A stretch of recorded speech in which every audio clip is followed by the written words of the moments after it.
The man discovered that his wife was having an affair behind his back. She was frolicking with a foreign man by the seaside in Australia. Jack couldn't understand why Anna would betray him. Early the next morning, he boarded a flight to Australia. He found his overseas villa based on the address. Before even entering, he heard laughter coming from the backyard. He followed the sound to the window. There he saw Anna and that foreign man sitting together, talking and laughing. At that moment, he felt more like an intruder. He chose not to expose them. Instead, he silently left. Early the next morning, Jack returned to the villa. Finding the door open, he walked straight in. The place was filled with traces of his son's growth. Photos from his son's seaside trips were still posted on the walls. Jack couldn't help but smile. But when he saw the foreign man and his daughter also in the photos, his smile immediately froze. On the bathroom counter, there were 4 toothbrushes, 2 large and 2 small. Clearly, Anna had started a new life. In contrast, Jack felt like an intruder in the house he himself had bought. Then, noises came from downstairs. They had made plans to go to the seaside. The family set off happily. Jack quietly followed them. He trailed them all the way to the beach. He saw them playing happily on the sand. Even his son was having fun with the man. Jack had always wondered what charm this man possessed. How could he steal his wife away? So he followed the man early in the morning. It turned out the man was Anna's neighbor. His name was John,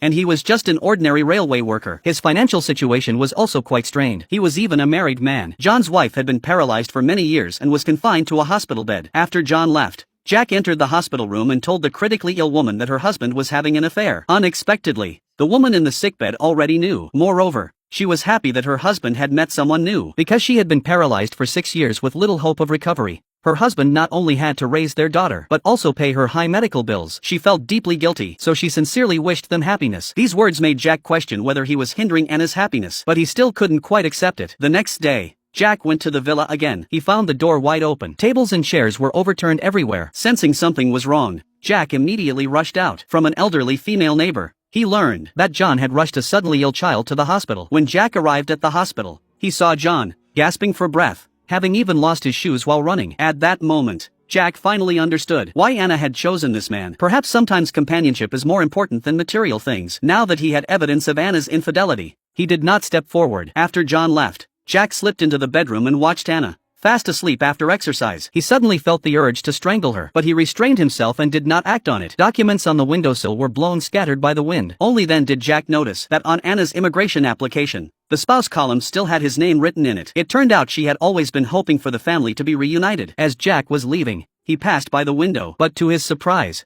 he found that the glass showed no reflection of himself.